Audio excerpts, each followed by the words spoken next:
Hello everyone, back tuning into today's third and final video. We're going to have a look at the weather for the next week to 10 days for today's third and final video.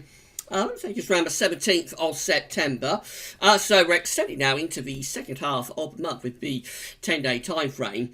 We'll have a look at what's happening in the tropics. Things have calmed down a little bit there, although there are still some areas of interest. So we're going to take what's happening there. And, of course, at the end of the video, we'll have a look at weather next week to 10 days. At the weather for next month, I should say, as well. Just to say that weekend forecast has been released. So, that's your weekend look ahead, as always on a Saturday. High pressure going to be taking over, and that will be an important and big theme within this video as well. High pressure is on the way back. We're returning to high and dry conditions the middle of September. The first video update today was the summer 2019 verification, so we're having a look at how the summer forecast performed and what happened during the summer of 2019 in that one. Have a look and see how we did. Right, so we're going to start off in the tropical Atlantic. We've got three areas of interest. Let's deal with Tropical Storm Gabrielle first of all. So that's the current position of the Tropical Storm Gabrielle just there. Now, in the next couple of days, actually, it's going to push northwards, and it looks like it is actually going to become a hurricane now on Monday. So Gabrielle is going to reach hurricane status, seemingly, early next week, probably only up to Category 1. I'm going to push northwards into the northern part of the Atlantic Ocean by the middle of next week, finishing up as a post-tropical storm to the northwest of Scotland as we get through to Thursday. That's going to help to inflate high pressure in the second half of the week around the north and the west of Europe. That's been upgraded a little bit, that tropical storm, compared to what they was expecting with that yesterday.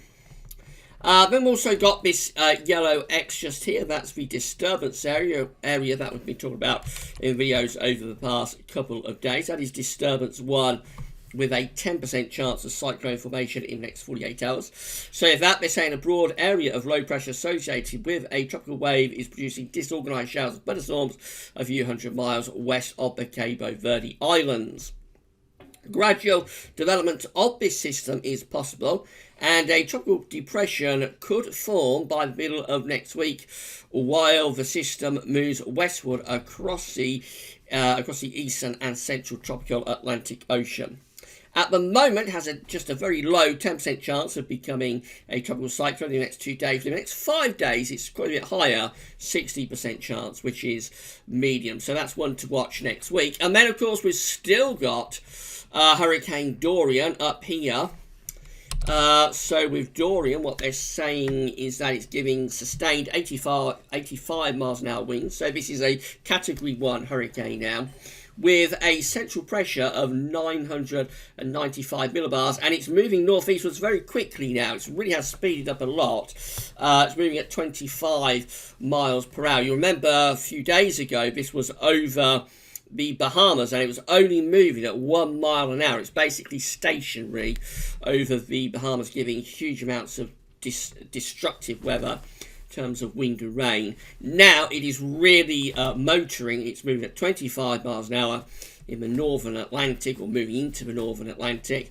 And if we have a look at the detail on this, so we go there, and we can see that by tomorrow it should be going post-tropical. So the current position is as a Category 1 hurricane just there. But by tomorrow, you see that black H, but with a white background. That shows it's going post-tropical. So it should be a post-tropical feature by tomorrow. And it moves out into the North Atlantic, post-tropical storm there, south of Greenland on Tuesday.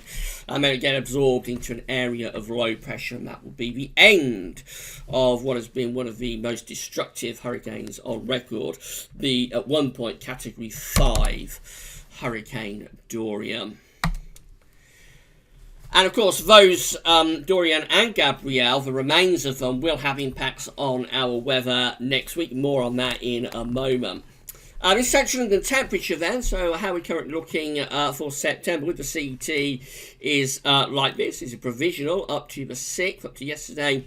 we're standing at 14.5, an anomaly of minus 0.2 below average. So we're more or less around average, really, for the time of year. Bear in mind, September's a cooling month, so although at the moment, average 0.0 will be 14.7. By the end of the month, 14.7 would actually be around a degree above average. Remember, we're into a cooling time of the year now. So that's the anomaly to average for up to the 6th of September, but of course it's a cooling month, so if we was to stick at 14.5, it would actually be a rather warmer than average September. Anyway, at the moment, the deviation isn't all that far from average. It might tick down a little bit over the next day or two. We are in for some pretty chilly nights. In around a week's time, though, it could get a little bit of a boost because high pressure is coming back big time. So these are the 500 millibar height only flow charts from Penn State University. And we've got the ECMWF here on the top, and the GFS, which we'll have a look in a moment, is on the bottom. 500 millibars is an area in the atmosphere, high pressure and low pressure are being moved around by the jet stream running above. Red and orange extrapolating to high pressure, blue to low pressure. So in the 7 to 10 day time frame, it takes us into the middle of September and just a little bit beyond it. We find that we've got a big ridge of above average heights there, with the ECM almost centred over top of the country, certainly covering most of Western Europe, a trough of below average heights over Scandinavia, northeastern Europe. That will bring autumnal conditions to them. Jet stream will be doing something a little bit like that. We're on the warm side of a jet. We're under that ridge of high pressure, so it really will be a case of high pressure all the way. And this is the GFS. It's very similar. The position of the ridge is ever so slightly different. It's a little bit more to our east with low pressure out to the northwest. What that does, it's still high pressure dominating and still lots of dry weather, but the wind direction would actually be a little bit more southerly there. So out of the two, the GFS is probably the warmer option, although they are both warm options really for the middle of September. Summer is coming back. We might be going into middle of September, but summer will be on the way back, I think, in around a week's time, with temperatures rising up into the mid-20s Celsius in the south. I reckon 77 Fahrenheit is certainly on the cards by next weekend across southern and southeastern parts of the country, 25 degrees. We can see this on the GFS upper air temperature and precipitation ensembles as well. Red line here is the 30-year upper air temperature average for London. Look how we're cooler than average at the moment, but the trend is up. The trend is moving upwards through the week ahead. So by the time we get through to the weekend, or the end of the coming week, we're essentially above average. A little bit of a drop there as we start next weekend, and then again, temperatures taking off into the second half of the month. That looks like it's setting up around a week, maybe more, of warmer than average conditions. Very dry as well. We have got rain coming up over the beginning of next week, particularly around Monday into Tuesday, Monday night to Tuesday. Quite wet then. Beyond that, though, the trend is quite clearly drying out, becoming very dry down in the southeast, and warm too, warm and dry for the middle of September. Temperature anomalies from the 7th to the 15th of September are a little bit below average. Expect these to trend warmer in the days ahead. Precipitation anomalies from the 7th to 15th of September, drier than average. At the moment, it's cool, dry, but I think certainly as we go through the next few days, we'll see these anomaly charts staying dry, but going warmer. That's how the GFS is looking for Tuesday. Then high pressures reaching in from off the Atlantic on Tuesday. That's the remains of Gabrielle just there. And, of course, this is the remains of Dorian just there to the south of Greenland. What happens by the time we get through to Wednesday is that the remains of Dorian are to the north of Scotland. There's an area of low pressure, of course, nothing too alarming, but that does contain the remains. That low pressure does contain the remains of Dorian. This is the remains of Gabrielle just here. And by the time we get through to Thursday, so we are bringing in that weather system that contains the remains of Gabrielle into the north and west of the country, actually. Ahead of it, it will bring up some quite warm air. It's coming from the tropical Atlantic, remember, so it will bring up some quite warm air through the middle part of next week, and then as it clears through, we'll actually go into a cooler, fresher air mass. And it's as that system clears through that we really start then to inflate this area of high pressure, almost like pumping up a tyre. So by the time we get through to the to next weekend, this is Sunday 15th of September, we've got high pressure to 1,030 millibars over the country.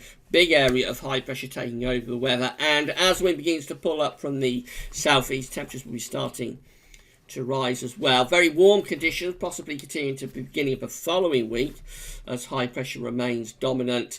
By this point, this is day 10, the 17th of September. There may be a weather system up here that's trying to introduce cooler air from the northwest. But I think the beginning of sort of the third week of September could be very warm indeed, because the temperatures possibly going into mid to maybe even, wouldn't rule it out, upper 20s Celsius. But as we go into the extended range, we find that gradually this ridge gets eroded, although it never entirely goes away, even to the very end of this GFS run, which gets us to Monday the 23rd of September. High pressure is still well and truly in control of the weather, you'll notice, but jet stream still generally to our north as well, with this black line up here.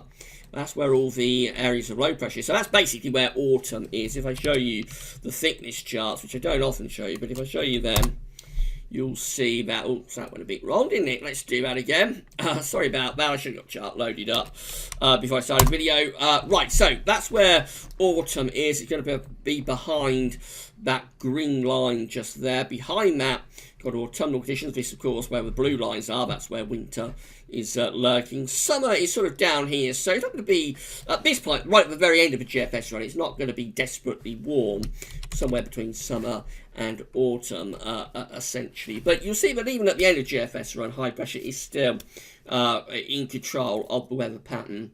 So fair amount of dry weather here. This could be a couple of weeks, actually, of pretty dry conditions. And it's not like it's been particularly unsettled through the first week of September either, so this could actually be setting up a notably dry September. Would tie in with what we was going for in the autumn forecast, especially if this goes on into October too. This is how the GEM is looking. So again on Tuesday, actually it will be quite wet. So having said all of that about dryness, will be quite wet at the beginning of next week. And Monday is actually going to be a notably cold and wet day. As we go through next week, though, high pressure again increasingly influential from the south, building into the UK. By the time we get through to next weekend, well and truly in control with high pressure. That's all, I think that's pretty much going to 1,040 millibars with that high pressure over top of the country. So that's going to take some real shifting. That's a big old ridge. And as we go up to day 10, no changes. High pressure is well and truly in control of where it's going, nowhere fast. So this is a prolonged spell of dry and potentially warm or even very warm weather that's setting up for the middle of September. This is how the ECM is looking. So again, we've got a rather unsettled start to next week, and certainly through the middle part of the week, staying quite unsettled for the north. Remember, that's the remains of Dorian just there with that area of low pressure. This is the remains of Gabrielle just here. They're just areas of low pressure, but they do contain the remains of those tropical features. Now, as we go up to next weekend, again, there comes a high pressure building up from the southwest. Still a little bit more unsettled in the north, even into next weekend. It takes a little bit longer to get there, the ECM, but eventually, there we go, it finishes up where the other two models are by day 10. Tuesday 17th of September, we are well and truly into a spell of dry, high-pressure anticyclonic weather and very warm. Look at the upper air temperatures. The 15 Celsius isotherm there is across southern and southeast parts. Now, 15 Celsius isotherm in the middle of summer, that's going to get up to 30 degrees. In the middle of September, it's going to be harder to get the temperature up to 30 degrees. You can't rule it out. It's only a couple of years ago, 2016, that we got the temperature to 34 degrees in September, 94 Fahrenheit. So it can get very hot in September, but it's much harder to do. And I would suspect that will lift temperatures to around mid to upper 20s Celsius, but it will be very much dependent on sunshine and what the dew point's doing, all of that kind of thing. But potentially very warm anyway for the middle part of September. These are the options I've got on the table within the ECM ensembles today for day 10, which gets us to the 17th of September. So we have 16 members of the ECM ensembles, including the operational and the control run, with an area of above average heights, pretty much covering most of Western Europe, really. There is a trough through Scandinavia to our northeast, so that's where autumn is lurking. But high pressure's in control with those 16. And then another 14 with high pressure extending through and just to the northeast of the country. Low pressure this time is out to the northwest. Makes very little difference, really. Still high pressure is dominating. These ones are a bit different. They're a bit flatter. So these 13 here have above average heights to the south, below average heights to the north, a little bit more of a westerly type influence with those, and certainly from the north a bit more unsettled. And then another 8 down here have high pressure, basically centred over the top of the country. The trend is definitely there up to day 10 and through the middle of September for high pressure to be very, very dominant, bringing lots of dry, fine conditions. In 2 weeks' time, these are the options that we got. This is getting us to the 22nd of September, so kind of to the end of the 3rd week of the month. We have 12 members of the ECM ensembles with above average heights to our west, below average heights to the north. Still high pressure in control with that.